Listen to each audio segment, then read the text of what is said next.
Hello everyone, Assalamualaikum warahmatullahi wabarakatuh. Welcome back to my personal vlog. Today I'd like to share about LNG topic again. This is actually based on our project experience 3 years ago in 2016. The title is Conceptual Study about LNG Regasification System. Before we start, could you please click the subscribe button in order to help me preventing this channel sinking down to nowhere.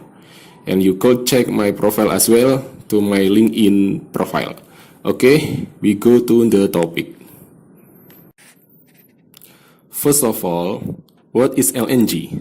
Maybe you are not familiar yet with this name. LNG is abbreviation of liquefied natural gas.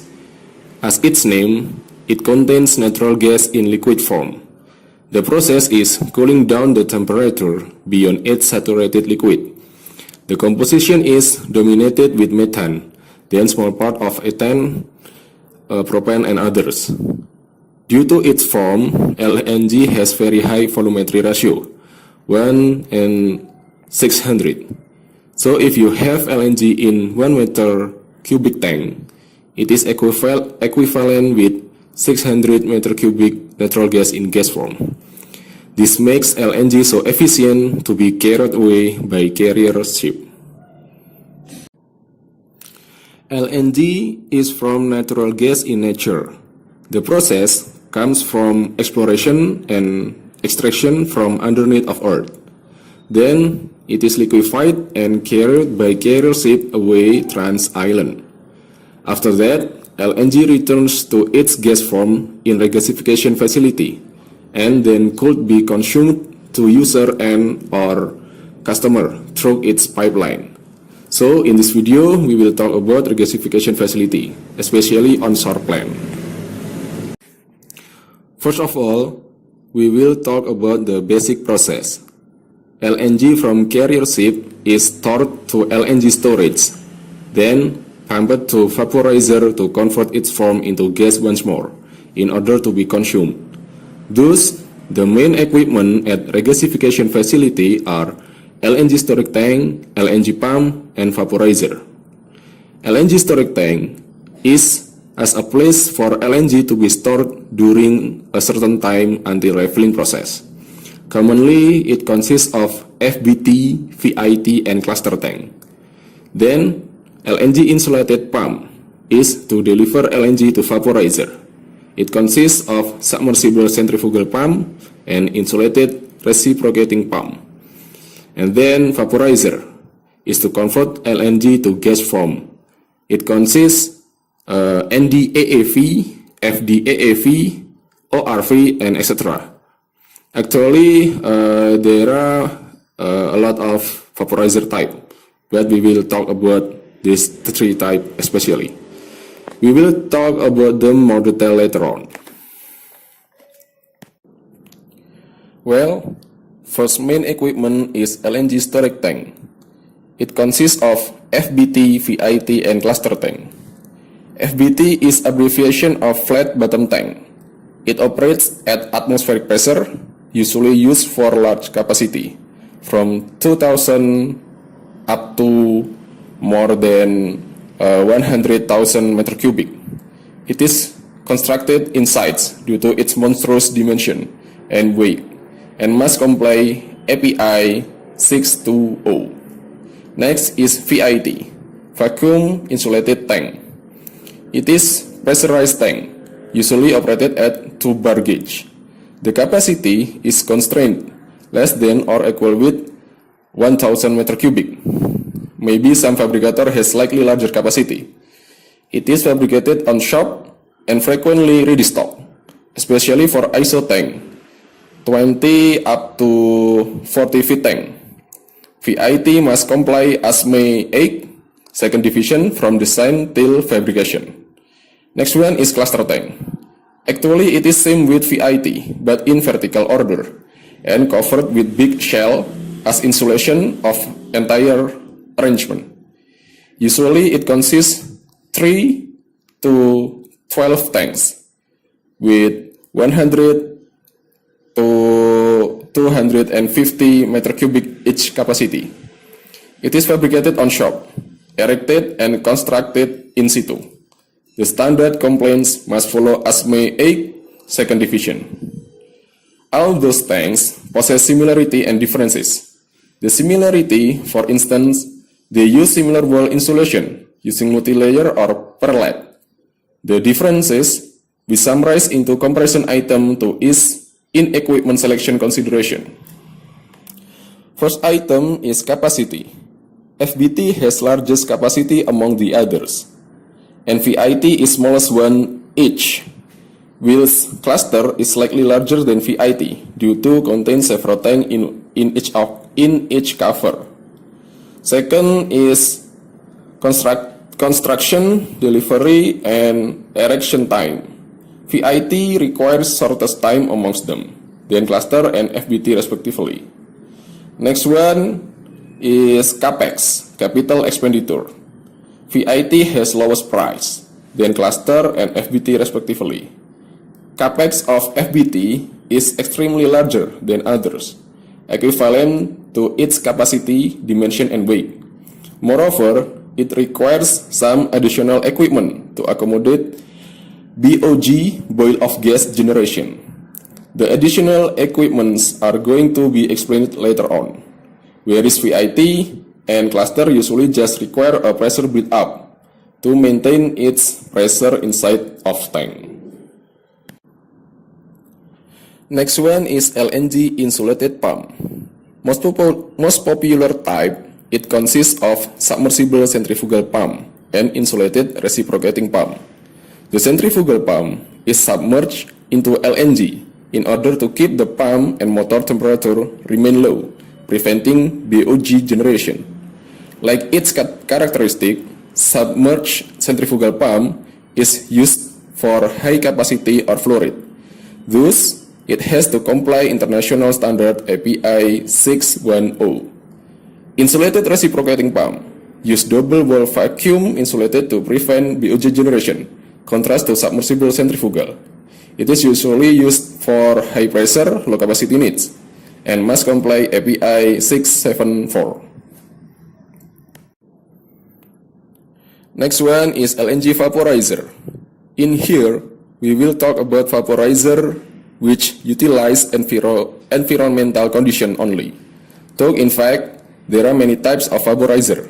Since in Indonesia is tropical country, which is air and water temperature preferring warm. Thus, we just mentioned few type of vaporizer, AAV and ORV.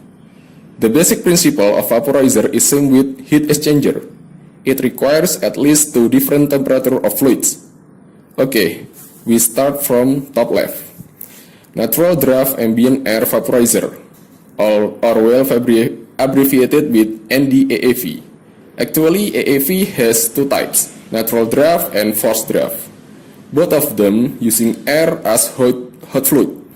The difference is forced draft adding fan to increase the convection coefficient of air, whereas natural draft is not. They are fabricated on shop and frequently ready stock for common size. Next one is ORV, open rack vaporizer.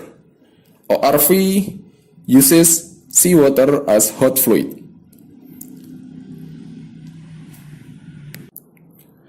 The hot fluid is pumped inside using seawater pump. ORV is constructed in situ, since its dimension is quite large. Those types of vaporizer could be compared to each other as follow. First item is capacity. NDAAV has smallest capacity amongst all, whilst the biggest is ORV. FDAAV is likely higher from ND due to its additional fan. Next is construction, delivery, and erection time. ND and FDAAV have a same time due to it is fabricated on shop, whilst ORV requires a lot of time, covering delivery of material and construction. Next one is power requirement. NDAAV requires no power, since it has no additional equipment, whilst FDAAV requires less a half of ORV power requirements, since FD uses fan, and ORV uses seawater pump with big capacity. And because of its capacity, ORV possesses a pretty big dimension and weight, each unit. NDAAV is smallest and lightest, whilst FDAAV is slightly higher from NDAAV. Then ORV needs kind of pre and after treatment. For instance, pre-filtration, seawater dechlorination, crush removal, and etc. The last item is capex. Since ORV has biggest capacity per unit amongst all, ORV has biggest capex as well, compared to ND and FDAAV. FDAAV has slightly higher capex per unit than natural draft. Besides them, LNG regasification facility still requires some additional big equipments for operation. First one is for unloading facility. There are at least two types of equipment, unloading arm and LNG hose. Unloading arm has biggest lifetime, capex, and power requirement than LNG hose. Whilst LNG hose usually requires pedestal crane for operation. However, the total capex is still lower than unloading arm. Next one is some additional equipments that depend on flat bottom tank selection. As we know, LNG is producing BOG, boil of gas, during staying in the tank. Since FBT is not able to withstand pressurized fluid, the BOG must be released to maintain the operating pressure at atmospheric. Normally, we have two options. Release BOG through the flare or process into liquid once more. Therefore, it requires these additional equipments at least. First one is BOG compressor. It is used to increase the gas pressure in order to increase the saturation temperature as well. Thus, the BOG is easier to be in liquid form again. Then, it requires an equipment to refrigerate the BOG. There are two types most familiar equipment, BOG recondenser and BOG reliquefaction. The difference between them is recondenser using LNG itself as refrigerant, whilst reliquefaction using nitrogen usually. Here is few example of simplified PFD. First one is small capacity regas using VIT. The process is as follow. LNG is pumped from carrier ship into the VIT tank, then pumped again through AAV and metering in order to be consumed. After LNG pump, there is a recirculation line which is intended to maintain the refilling line remain cool and preventing from vacuum during operation or not in refilling process. The second one is large capacity regas using FBT or flat bottom tank. Almost the same as previous, but there is a BOG handling mechanism. Normally, LNG from FBT is pumped through recondenser, then pumped again to increase the pressure through ORV and metering before be consumed. BOG from FBT few part is filling the carrier tank to prevent flattening tank, and majority remaining is through compressor to increase its pressure, then be cooled by recondenser. Thus, it increased the mass flow rate to be consumed eventually. The equipment selection extremely depends on few factors. The most important one is the capital. It's obvious. Then, field condition such as area, soil strength, and etc. Then OPEC and cash price multiplied with the facility's lifetime to check the plant is profitable or not. These are the standards used for developing regasification facility, such as NFPA, EN, ASME, NORSOC, API, and etc. Okay, thank you for watching. Hopefully it is advantageous for you. Don't forget to subscribe my channel. It helps me to prevent this channel sinking down into nowhere. Like and share if you judge this content as a good one. And write your comment below your question or correction or suggestion for me. Thank you very much. Biarpun medok, yang penting English. Suun. Assalamualaikum warahmatullahi wabarakatuh.